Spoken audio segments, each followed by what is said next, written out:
There's a light in the sky, rising in the air. There's a feeling so strong. It's time to light the fire, like a bright shining light. Learn, getting more out of life. Learn, sharing time with friends, feeling so strong. Hello and thanks for joining us here at the House of Wellness. My name is Luke Darcy and welcome to Luke Hines and Joe Stanley. Good to be alongside the two of you. Great to see you, Duff. Delightful. No, Rach. Yeah, we're disappointed. You, Rach. Finch, you're not with us this week, but she'll be back and she'll provide some great entertainment and content, as she always does. But we've got a huge show. Cardio and heart health high on the list of wellness must-haves, Joe, but it seems there is a bit of confusion between what actually denotes a heart episode, particularly in women, Joe. Yes, and strangely, plenty of people are reluctant to dial those three little numbers, Das, 000. So get on that. But I got plenty of exercise this week when I took my daughter Willow and a couple of her friends to road test a couple of Melbourne's playgrounds. Look forward to seeing that shortly. Tempted to have a go yourself? Did you ever go on the Flying Fox? Well, my body was not up to my spirit, let me tell you. I tried to give it a go, but I don't know, it's not the same for me anymore. I'm too old. We need to get some of that for adults, I reckon. We need some adult play centres, that's for sure. Nice. Yeah, fair call, Hines. Right now, Joe, around 3.5% of Australians will experience epilepsy at some point in their lives. Most of us are completely unaware of the effects of a seizure. Let's hear from 19-year-old Sam, who has been living with epilepsy for 6 years.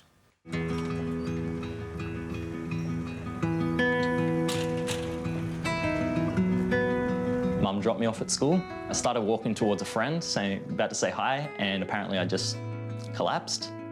Everything just went dark. I didn't know what was happening. They called an ambulance. I woke up in the hospital 2 days later going, what happened? 19-year-old Sam was diagnosed with epilepsy at 13 and has struggled with the randomness and unpredictability of having daily seizures. So day to day, it actually had me a bit concerned because I was always wary about what if I have a seizure now? You know, if I'm riding my bike, will I have a seizure? I could hit my head, and I didn't know if I could swim properly because of my seizures. I didn't know if I could play contact sports. And then I'd say, you know, I want to do this, I want to do that, and I couldn't. So I was a bit disappointed at the same time, to the point, like, not depression, but close to, because I couldn't do what other kids could do. A very common side effect is that most people, in my experience, suffer depression. That is just the hardest part. It is just the hardest part. 50-year-old Jazz had suffered seizures all his life, but wasn't diagnosed with epilepsy until he was 38. My whole world changed on the day I was diagnosed.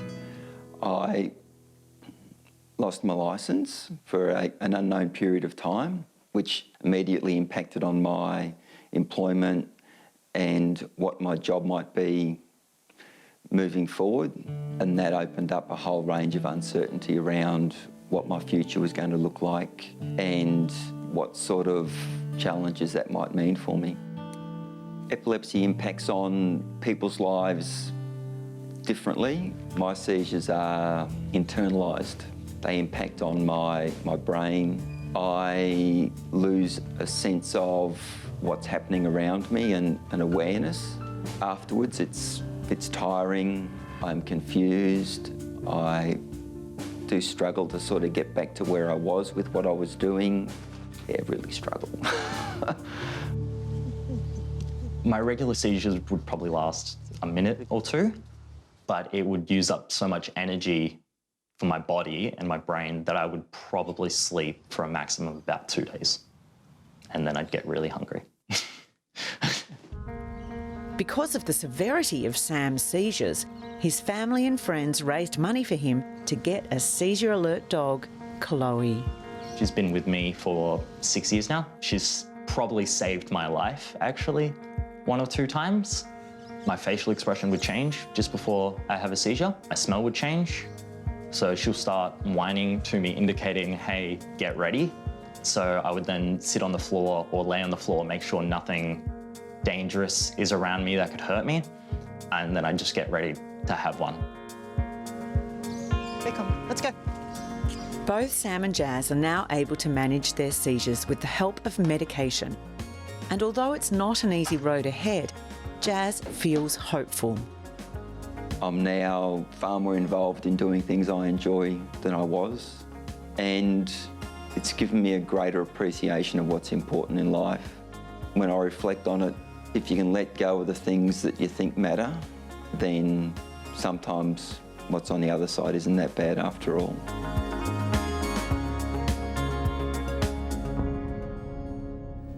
How good is seizure alert dog Chloe? What a remarkable mate for Sam. It melts my heart. Absolutely. We are dog crazy here, and she is so beautiful. How wonderful to have that, I suppose, that feeling of confidence that he's going to be okay for his family. But how intelligent are animals to actually be able to pick up a different sense of smell and to be able to, effectively save that young lad's life? I just find that incredible, But really important too, given that, we hear that depression is a big thing for people struggling with epilepsy, and to have that companion for Sam and to have someone that's supporting him in Chloe. Oh. My little lab Chia needs to step up her game. Right. She really does.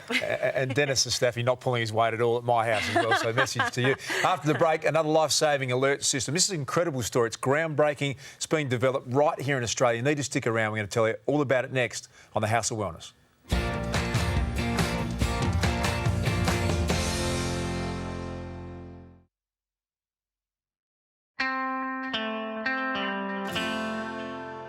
Well, before the break, we saw Sam and Jez, two of the estimated 250,000 Australians living with epilepsy. The good news is there is hope, and joining us is the leading neurologist and chair of medicine at St Vincent's Hospital, Professor Mark Cook. Welcome, Mark. Thanks for joining us. Thank you. Now, Mark, you and the team at St Vincent's have come up with a new monitoring device. Can you tell us a bit about what you've been up to? Sure. So what used to happen once is that people would come into hospital to get their epilepsy monitored and diagnosed with a set of electrodes that were put on their scalp like this. Yep. They'd have these wired to their head for a week and they'd stay in a bed in hospital. But during that week, they mightn't have any seizures.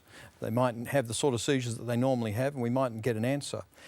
People more often have them at home in their ordinary circumstances. So we first developed a system with our company, SEER, to do monitoring at home. So we connect this up at home. People have a wheelie bag that's got all the electronics in. They don't need to come into hospital, saves thousands of dollars and saves people a lot of time.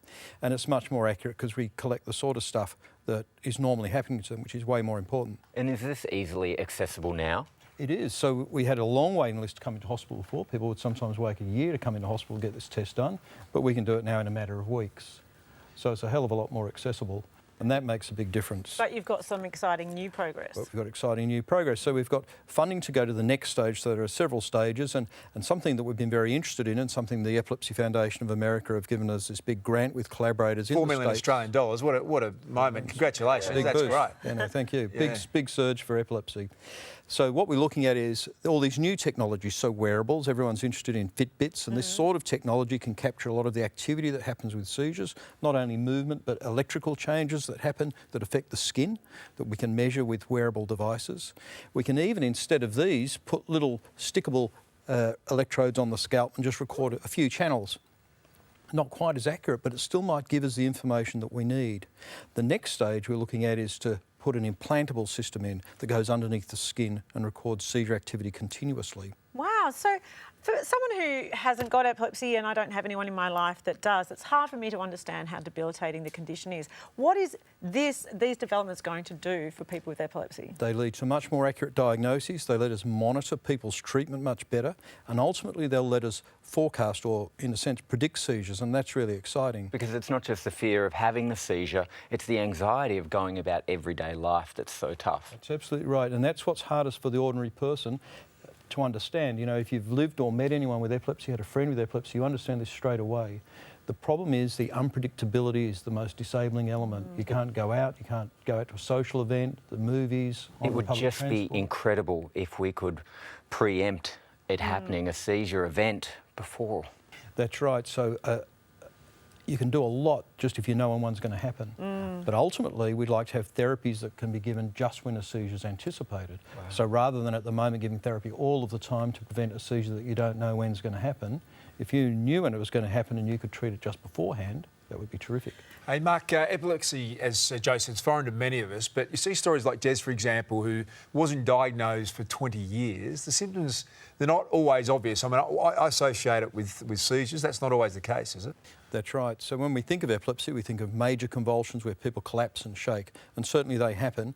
But about 15% of adults with epilepsy are having generalised convulsions with any frequency. Most seizures are little blank episodes where people go off the air for seconds or minutes. And that doesn't sound too bad, but of course it's very dangerous, because if you're driving a car or swimming or handling little children, or you've got a job that involves some dangerous activity, that's a big problem. And there's no cure at this stage? At the moment, there's no cure. We have some good treatments so that 70% of people are controlled with medications that we have at the moment, but a third aren't. And so whilst we've had lots of new medications available over the last 20 years, still the same proportion of people aren't controlled. Well, congratulations. The fact that the Americans are investing in you and your Aussie ingenuity is just a great story. Thanks for bringing it to us today. Pleasure. Thank you. Thanks to Mark. Congratulations. We'll be right back after the break. Plenty more to come on the House of Wellness.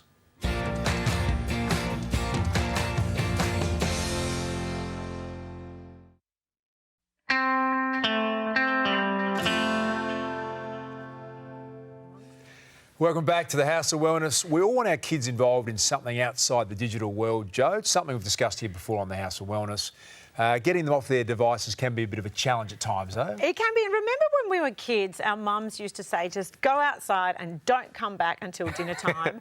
And then I remember my sisters and I would go down to the local park and we would swing on these rusty old swings and we'd burn our bums on the metal slides.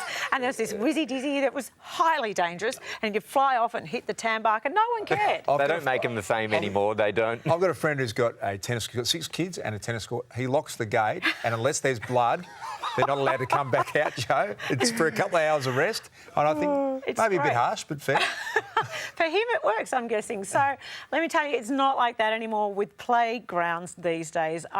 My daughter Willow and some of her mates went to test 3 of Melbourne's best playgrounds. Check it out. What you're going to do, you're going to go out there, have the best time ever, and then at the end, you're going to give each playground a score out of 10. Okay? Okay. Are you ready? Yep. Yeah. On your marks, get set, go! Kicking off playground number 1 is North Road Reserve by the beach, and there's a definite nautical theme. I want to try the sand pit over there. Yeah, me too, because it's got the water. It's got the water. Yeah. Yep, water's a big one with the kids. The person behind the spraying seesaw is landscape designer Anna Feldman, who knows a thing or two about what kids want out of a play space. There is more of a focus on the way that things are put together rather than just having everything sitting next to each other. So you try and think more about creating a bit of a story and a bit of a narrative in a space. Also, we do have a lot of fancy equipment these days, let's face it. What are the must-haves? Well, you always got to have a swing and you always got to have a slide.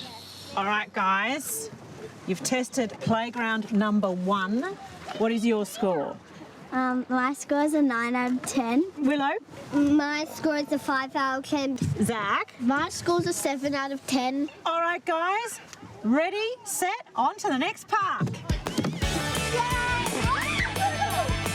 Dendy Street Park is playground number 2, a spider web of ropes entwined around a pink marshmallow-like mountain.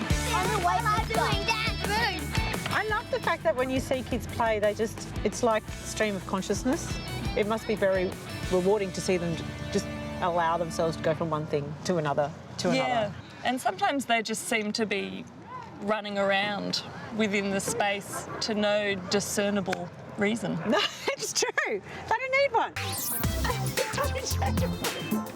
I reckon us big kids need to remember what it's like to really play, even if our ageing body can't keep up with our inner child. Oh, I'm not going down that slide. No, I don't know. I'm scared. How else are you going to get there? I'm going to go down like this.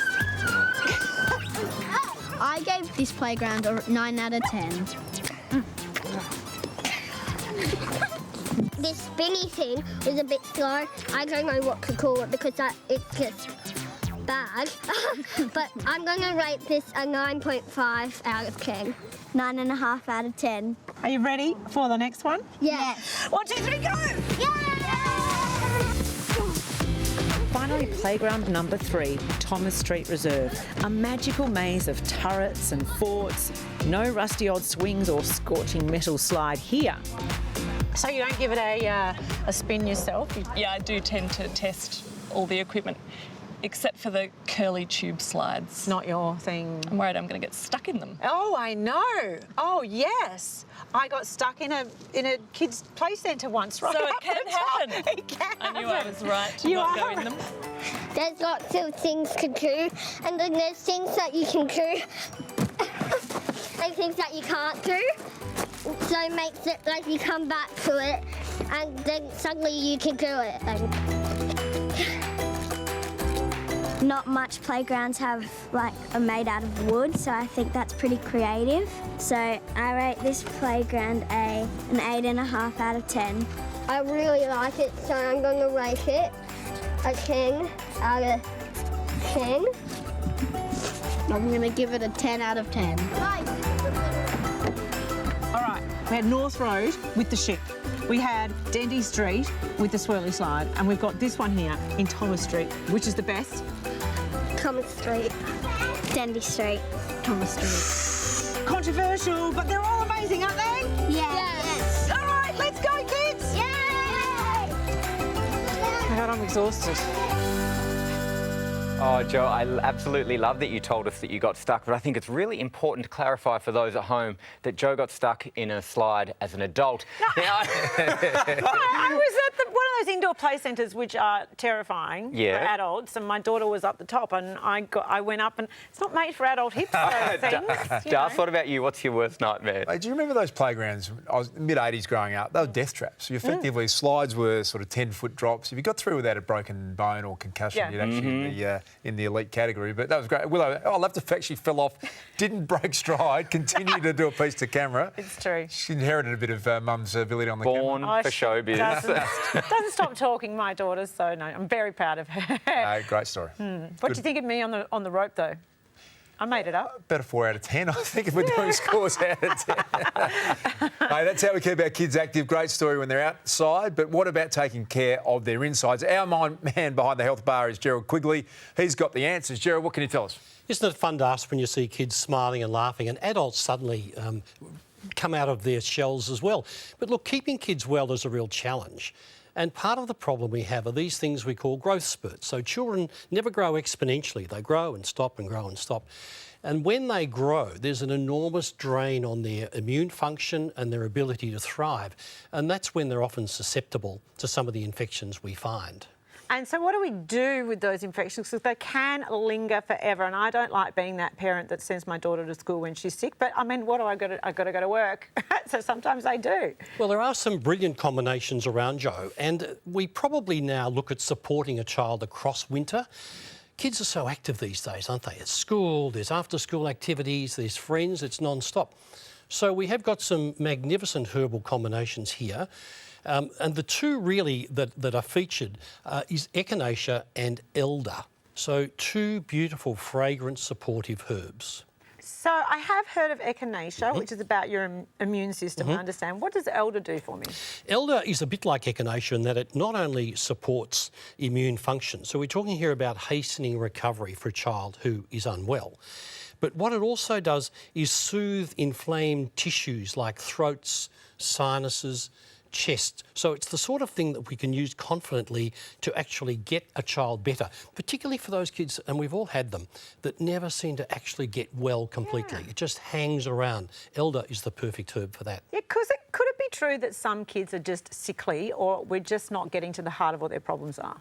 And look, I think every child's different. And sometimes kids throw things off quickly. Other times, and often you can have a family of 2 or 3 and it'll be one who struggles. And they're the ones who probably need the support because they're the ones often that bring the infections home. I know. So would you have all kids taking some sort of supplement through winter, or if you feel like you've got a healthy kid eating well, do we need to add something? Yeah, look, eating well's really important, Luke, but unless you've got a spectacularly wonderful child, that usually isn't the case. So supporting them across winter with immune support, and here's a good combination, is really, really, really important. A lot of the problem often with children is having them take it. Yes, how do I get my child to take Well, this thing? products like this are often available in powder form, so you can mix it in juice or water, pleasant tasting. But the important thing to remember here, we're talking here about children older than 2. So we're talking here about the times when puberty arrives, so maybe 8 to 13 in girls and 10 to 15 in boys. But always get advice. These are not for kids under 2, and you get some advice from your healthcare practitioner to make sure that the dose is right, the product is right, the combination of herbs is right, and everybody's happy. Now, you're looking very resplendent there, Gerald, in your purple ribbon. This is for Epilepsy Awareness Week, Jo, which is this week. Very important with that wonderful story earlier, and we need to be aware of the issues around epilepsy. Thank you so much, Gerald. The A to Z of Vitamins is brought to us by Bioceuticals, your choice for high-quality, practitioner-only, nutritional and therapeutic supplements.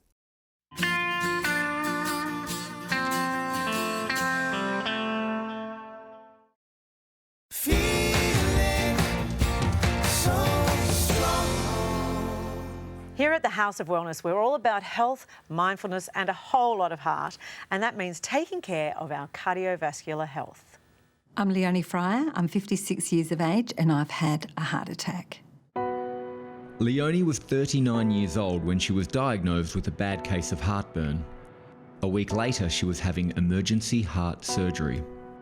I went to the cardiologist, they ran some tests and I didn't go home. I went straight to the operating table and it was touch and go. They had basically an hour to operate on me. Otherwise I would have died because 2 of my main arteries, one was 90% blocked but the other was 99% blocked. Claire Singleton was a health-conscious 39-year-old who never considered herself at risk of a heart episode. I didn't think that it was possible that it could happen to me because I was young and fit and I didn't have the risk factors that you associate with this kind of heart episode. The major artery in Claire's heart was 90% blocked. She was completely unaware of her life-threatening condition.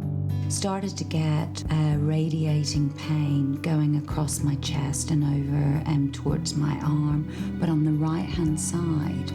So didn't instantly come to mind that it was heart-related. Cardiologist Dr. Ross Walker says women experience different warning signs than men. Men are very unidimensional, so they get the Hollywood heart attack, the crushing central chest pain going up to the throat, down the arms, whereas women tend to get a different presentation. Maybe the pain's not as bad, maybe the pain's not in the centre of the chest, maybe it's more shortness of breath or dizziness. It doesn't have to be pain. It can be any discomfort from the tip of your nose to your belly button that you're not sure about. How are you going there, Minnie? Yes, I'm going fine. My calves are a little sore, that's all. Right. Okay. According to the Heart Foundation, heart disease is the leading killer of Australian women. But there's a way to go in accurately recognising the symptoms and then acting on them. If you're getting tightness in the chest or just a weird discomfort every time you try and walk up a hill or you get a bit upset about something, that's more likely to be cardiac. And that can be here, that can be here, that can be down the arm, or it might be in the centre of the chest. But don't ever ignore symptoms because symptoms are nature's ticket into the system. Regardless of perceived fitness or age, when it comes to heart, there are 5 primary risk factors. Number 1, and the most important one, is not cholesterol, that's number 2. The most important one is high blood pressure.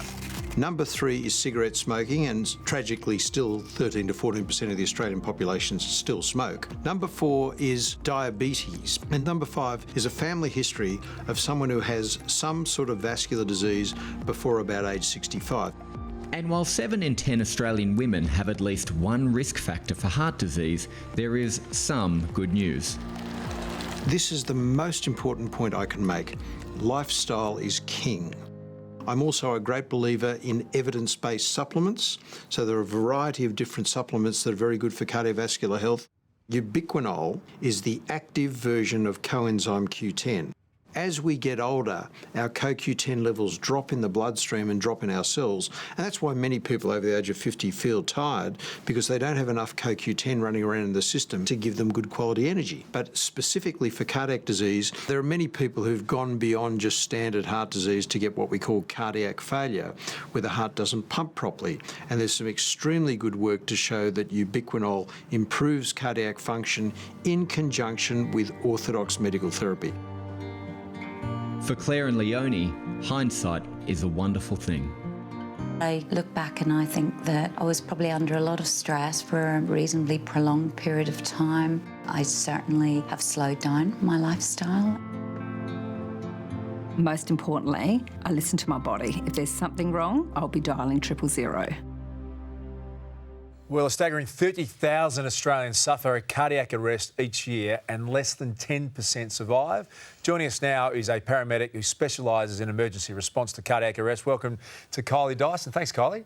Thank you. Now, no one wants to waste your time, emergency service. In fact, we're told that regularly. Make sure it is an emergency. But what's the most common thing that you and your paramedic friends respond to?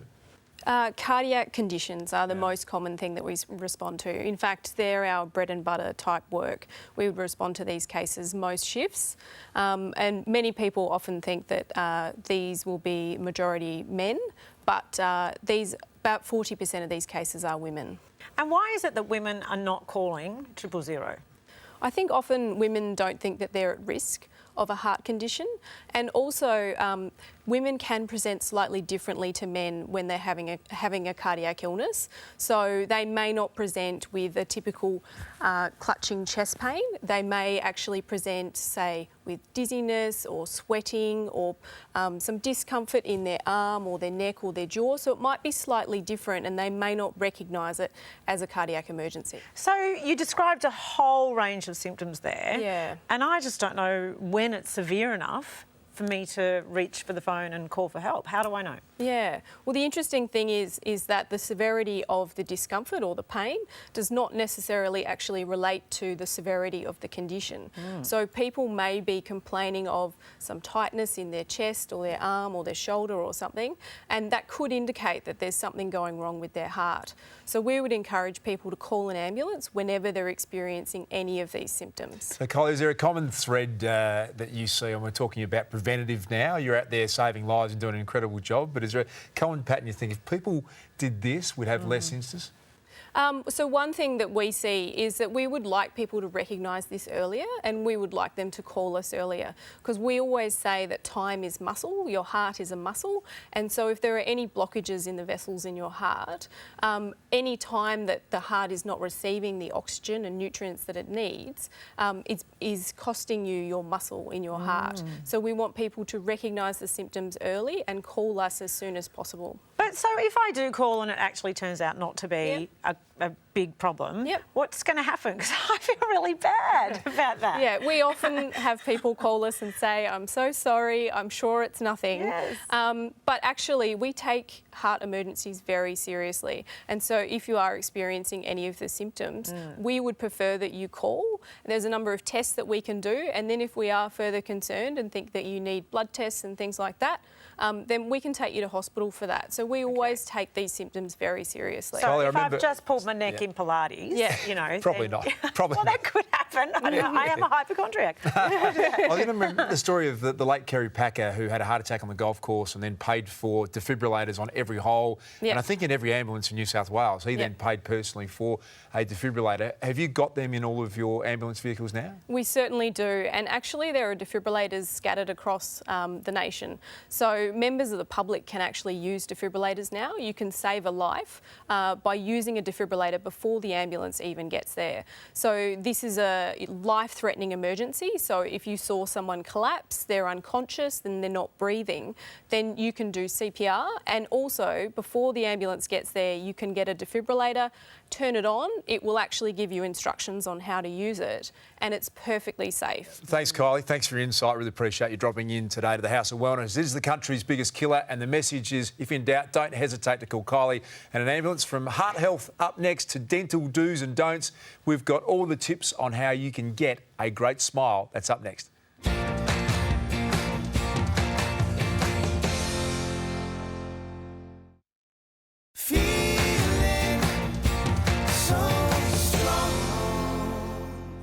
Well, I think it's fair to say everyone on the couch here at the House of Wellness has suddenly become a little self-conscious about their own teeth. Joe, how are yours going at the moment? They are good pearly whites. Okay. A lot of coffee, though. Well, you don't want to be self-conscious about your teeth because that is something that affects you on a daily basis. So to help us with that, Dr D and his star patient Nick have joined us on the House of Wellness. Welcome to you both. Hey, thanks, guys. Thanks for having us. Welcome. And you do have beautiful smiles, both of you. Oh, thank you. Thanks, Now, Dr D, I know that we all want to have a beautiful, dazzling smile, but it's not just cosmetic, is it? It's our oral absolutely health not. is very much linked to our overall health, isn't it? Well said. Well said. It's a reflection of what you are, and it's linked to so many other systemic diseases as well. So. It is a window to yourself. And we know to brush and floss, but do you think as a whole Aussies are taking good care of their teeth? Should we be doing more? Significant number of them are wanting to take care, but I think it's more the early stages where it should have started from school. And the effects, if they had known what it's going to do to them later, I think they are more than happy. They would have, if they had a second chance. They would have done it better. And Nick, I'm interested in yours. You're a knockabout carpenter, mate. Traditionally, the carpenters haven't really concerned themselves too much with having the beautiful pearly whites like you've got. What motivated you to get it sorted out? Oh, look, I was lucky that one of my friends was friends with Dr D, and I met Dr D through him, and I've changed my life getting these teeth. It's honestly, I was conscious of my teeth because I used to grind them. And he's probably added another inch to them now. But it's definitely changed a lot. So we hear about things like tooth decay. What else should we be looking out for and thinking about? It's more the routine of your brushing and looking after. But beyond tooth decay, why does it happen? It's more not following a routine of brushing every day. Okay. And to do with the diet, the modern diet. If you walk into a 7-Eleven in the morning, and you observe for about 10 minutes, all you see is people walking in, grabbing a couple of cans of wheat drink or... Another good excuse to actually eat healthy, whole, real food. Hey, and health-conscious ones are going to go for the Coke Zero. It still has enough sugar, and the acidity of those are like about 3.5. Which is enough to ruin your enamel. Yeah. So I've got some stats for you, Dr D, that I'm sure you're aware of. Australians over aged 15 and over have an average of 12.8 decayed, missing or filled teeth. 12! That's right. That's a lot in your mouth. And in 2016 to 17, about 70,000 hospitalisations for dental conditions may have been prevented with earlier treatment. My problem is I have a 10-year-old, I'm trying to teach her, but they have no engagement with their dental health. How do we get our children involved and how we change the habits so that we're not seeing it reach those levels of problems? It starts with good modelling, I guess. They look up to the parents, so it starts there. Looking at me now. Those first lips again, Joe. I don't think you'll have any problem with that. So there's a lot of like flashy whites out there, a lot of cosmetic teeth. What else are people getting done? Okay, the most popular treatment at the moment, I think it's more awareness of something that exists is porcelain veneers, where Nick's got the same. So let's see him, Nick. There we are. Yep. Porcelain's an amazing material which can mimic nature or mimic our teeth. So we can do it in a colour. Because they're reflective, is that right? That's right. They pick up the light. Exactly. And they can work and look like natural teeth. But then when you're having a second chance of changing them, some come with a wish list saying, hey, I want them perfect, I want them Hollywood, I want them wider, or I want no one to know. Straight after this, I'm going to make a phone call. So it not necessarily have to be flashy white, but whatever you're comfortable with, again, it goes with the way how you want it. Well, we might, speaking of white, our man at the health bar, Gerald's always got a herbal suggestion for us. What can you tell us, mate? Natural therapists, herbal therapists go way back with oral hygiene, Luke. In fact, in the US, Native Americans had what they call a toothache tree. So this is a herb specifically for toothache. I couldn't find one of those in my backyard. So I've got some sage. Sage is a classic oral herb. And to actually keep your gums nice and fresh, you just rub it across. And it just tastes delicious. Let's just put Dr D out of business, I think. Mate. We're sorry about that. Have you heard of that? Have you heard of sage for your teeth? I know about a few of plant stuff that do a lot of good. Of course, now I know that. Hey, thanks for dropping by. Nick, congratulations, mate. You're looking $1 million, and Dr. D for enlightening us on how to look after your teeth. We appreciate that. More to come right here on the House of Wellness. If you're looking for a sweet treat that's high in fibre, protein and antioxidants, then try my creamy and comforting fresh coconut and chia bowl. Start by heating coconut milk and adding 1/4 cup of chia seeds, 1/2 cup of blueberries and 2 tablespoons of shredded coconut.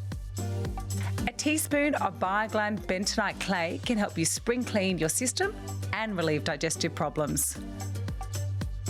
Cook for about 5 minutes, stirring on a medium heat until the chia seeds are translucent and the mixture is creamy.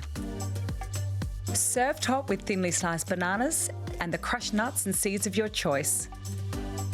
Enjoy my coconut and chia bowl right away, or chill and savour sometime later.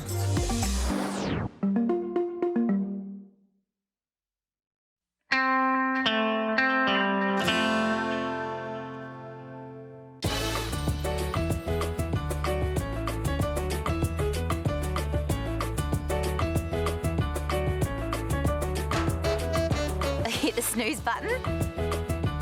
Breakfast or brunch. That's when all the really fun foods are around, especially if you're going out to a cafe. I love brunch. Something like pancakes or waffles or something like that would be my ideal. I don't have them very often, but I do love them.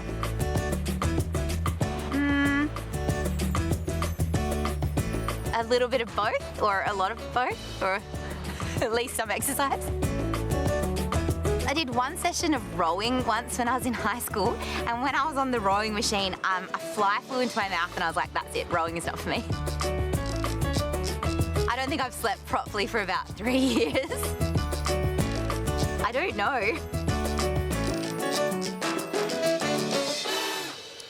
Oh, I just adore Lucy Durack. What a star. An absolute living proof that good health and wellness comes from within. And she can belt out a tune too. Her voice, I love her in any show she's ever in. Wicked? Wicked, amazing. Yes, So good. Love. And she, of course, is in The Letdown, which is a fantastic Aussie comedy series that's all about new mums. That is coming back on Netflix later this year. Can't wait, Jo. Yeah, being a new mum, that's a joy. I mean, it is. It's lovely. So 60 Second Slam, we're going to try and find people around Australia to just give us an insight into their daily routine. We found out that Lucy swallowed a fly when she was rowing once, and that was the end of her rowing career. Hines, you ever have an experience of that when exercising, mate? Yeah, actually, funnily enough, when rowing, simply falling into the Yarra River was terrifying enough for me. Oh, and you survived that? Fighting strong and fit. Got superpowers. All right, I want to start a bit of our own 60 Second Slam. Jo, first thing you do when you wake up in the morning? I meditate. I shuffle into my little office with my dressing gown and try not to fall back asleep, but yeah, meditate. Gerard, what about your start to the day, mate? Muesli, Wheat Bix, man, what do you do? Straight into the shower, Luke. Very important. That's the wake-up call. Do a little bit of cleansing and then into some breakfast. Could you pull off a skinny leg jean like our man Heinzie here, Gerard? I do a better job than that. What about the first thing you do? Well, I'm like you. You and I bond over a bit of meditation. That's my start to the day. Do you do that before you go to breakfast radio? Yeah, every morning. What time are you up then? 4:30, start the day, go down, got my little spot on the couch. That's how it works for me. Meat or no meat? Gerard, you're a herbalist. Are you a carnivore? Absolute carnivore, Luke. You can't survive without meat, for heaven's sake. There you go. I'm a lover of meat myself. Of course. Gerald, yes. Of course. I'm trying to actually encourage people to eat more vegetables. So if you're going to have a portion of meat, make sure you have 2 portions of abundant vegetables. Yeah, well, you are different, Luke, though. You know, you forgive me for that. And what do you hate more than anything else, Heinzie? Oh, I think it's people listening to music out loud on aeroplanes with no headphones. Oh. Sorry, that came from deep within. But you know, when you've got a device and on an aeroplane or public transport, you choose not to wear headphones and you just blare it out. Yes. Inconsiderate. That is very. What about you? What do you hate more than anything? Just, you know, road rage. People in traffic need to calm down. The people played the other day that was going berserk for no apparent reason. Sorry. That really annoys me. Sorry. But you travel a bit, Jo. Have you got a jet lag recovery technique for me? I just push through. I mean, you just got to keep going, don't you? And I mean, I do. Am I allowed to say that I take the odd sleeping tablet? Is that okay, Gerald? Am I in trouble for that? You'd wash that down with a pre-launch cocktail of some sort. Launch. Am I allowed to say that as well? Hey, Hines, you're an exercise freak. Is there any exercise that you'd never do? This quiz is giving me really bizarre answers because it's often the first thing that pops into your head. But anything you wouldn't do, I'm not for the real long distance, that type of days and days of type marathon type stuff. Sounds a bit lazy, to be honest with you. Marathons. Great to catch up with you, Jared, as always. Hinesy and Joe Stanley. Well, that's our show for another week. Go to our website, houseofwellness.com.au for more info on all things healthy and for the highlights from this week's show. Pick up the latest Autumn magazine out now and don't forget to tune into House of Wellness Radio every Sunday. And as always, thanks to our very good friends at Chemist Warehouse.